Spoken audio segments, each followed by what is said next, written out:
Social मीडियातनं झालेल्या पोस्टमुळं आता मोहीममधल्या राजकीय असेल तर सगळ्या क्षेत्रात ही सगळी आता खळबळ उडून गेलेली आहे आणि आपण मोहीममधल्या विविध क्षेत्रात कार्यरत असलेल्या व्यक्तींची याबद्दल प्रतिक्रिया काय आपण जाणून घेत आलो आहे.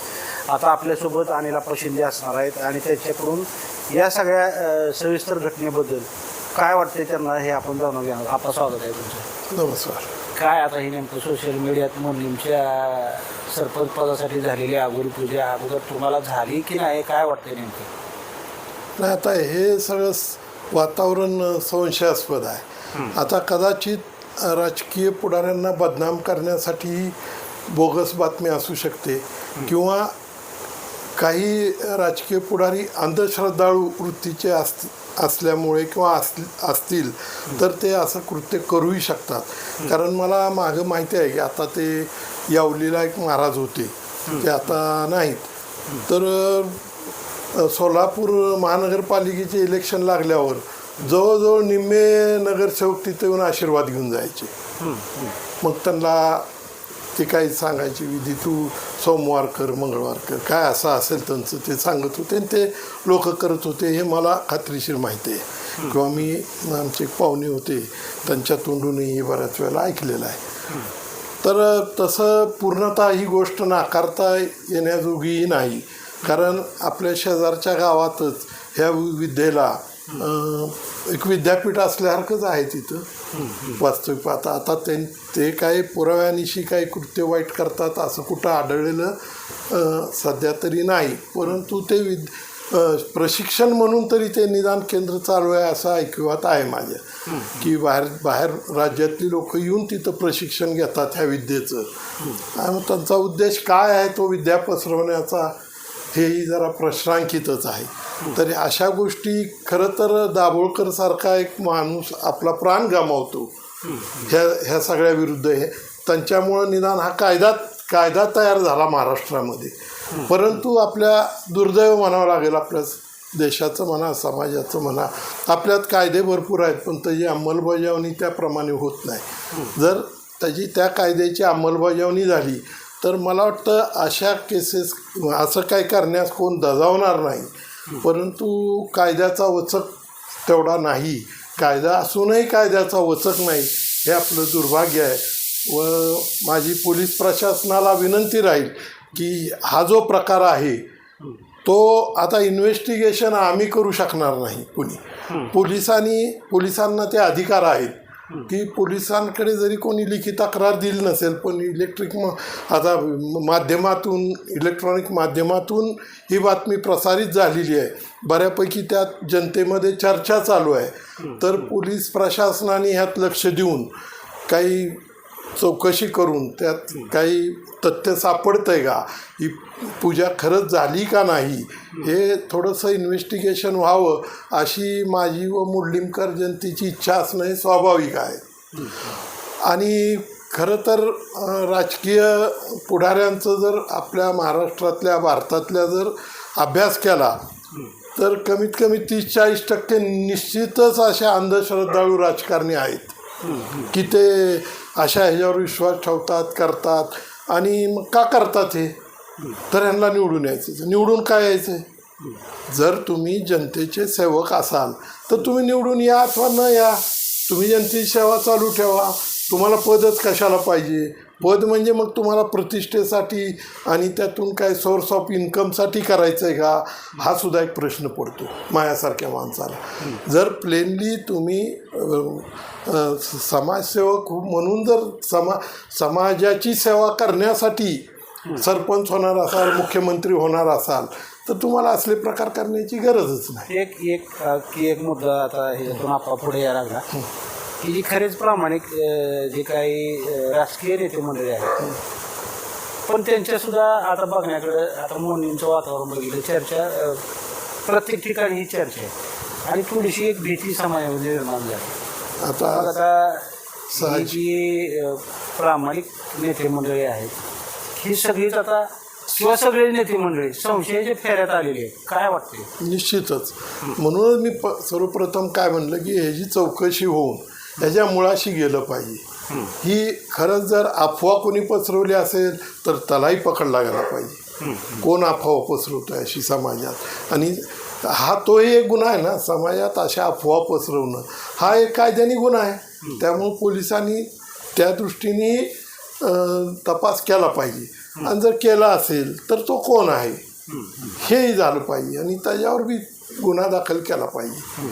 हे मी पहिल्या सर्वप्रथम सांगितलं, कारण तरी पण मला वाटत नाही याच्यात काय निष्पत्ती होईल. आता ही मुलाखत तुम्ही माझी किंवा अनेक काही लोकांच्या प्रसिद्धी करसाल, पोलीस प्रशासन याची दखल घेईल न घेईल काय, परंतु मला असं वाटतं की यातनं काही निष्पत्ती होणार नाही.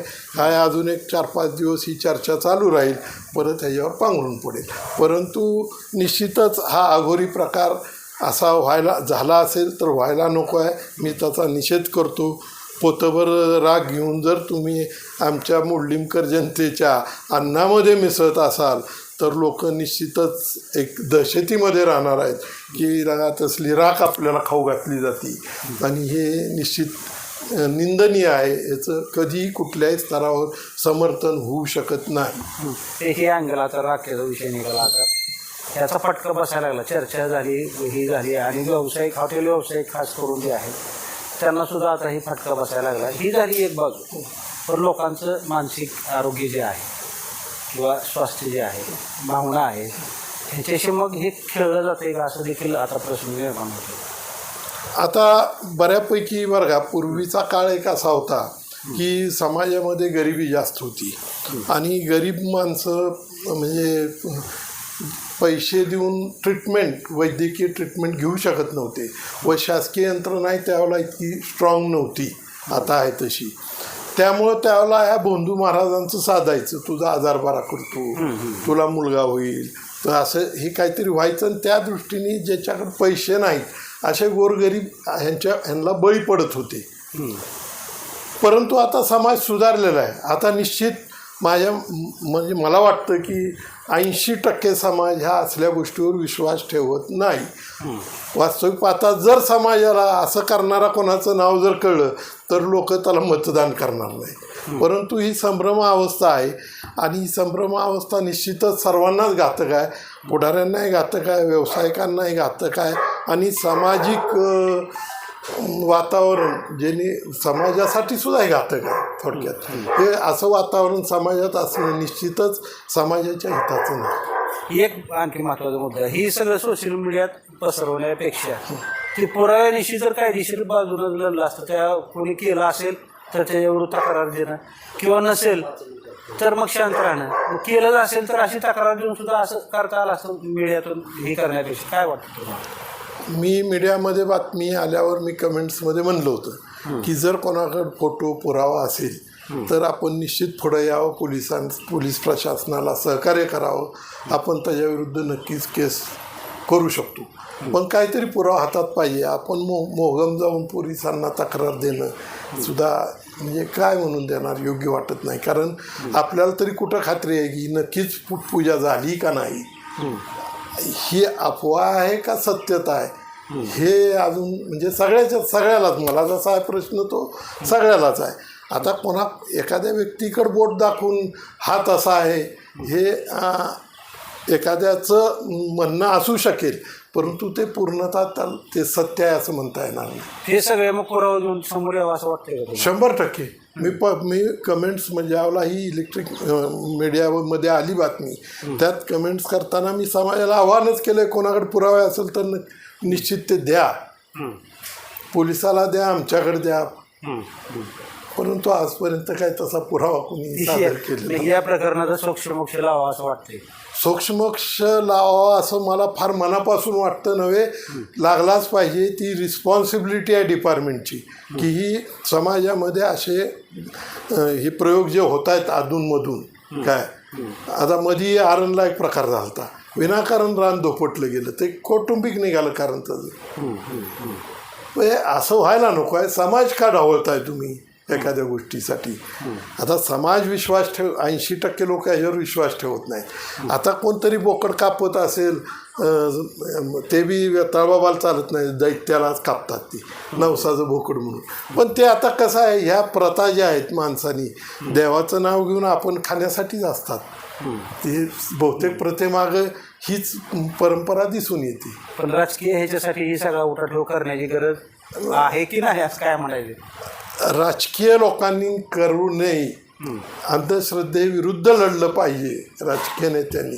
कारण तुम्ही आज सरपंच पदासाठीच्या उमेदवारांनी केला असा भ्रम निर्माण झालेला आहे. जर तो गावचा कारभारी आहे उद्याच्याला आणि कारभारी जर असा अंधश्रद्धाळू असेल तर त्याच्याकडनं काय अपेक्षा ठेवणार आहे तुम्ही? समाज सुधारणेची काय अपेक्षा ठेवणार आहे? महत्त्वाचा मुद्दा आपण सांगितला आहे की येणाऱ्या आगामी निवडणुकीमध्ये गावचा कारभारी कोण असेल, तो इच्छुक कोण असेल, तथाकथित कोण असेल, त्यानं जर अशा गोष्टी केल्या, अंधश्रद्धाळूपणे जर वागले, तर मग गावाने काय अपेक्षा ठेवावी, ह्या लय अतिशय महत्त्वाचा मुद्दा आहे. आणि मग जनतेसमोर जायचं असेल तर त्यांच्या अडचणी सोडवण्यासाठी, समस्या सोडवण्यासाठी आणि काम करूनच पुढे गेलं पाहिजे. आणि ही काही सगळा प्रकार जो झालेला आहे त्याचा सोक्ष लावण्यात यावा अशी आग्रही त्यांची मागणी आहे. कॅमेरा पर्सन अजित तिरकेसह मी रमेश शिरसाट.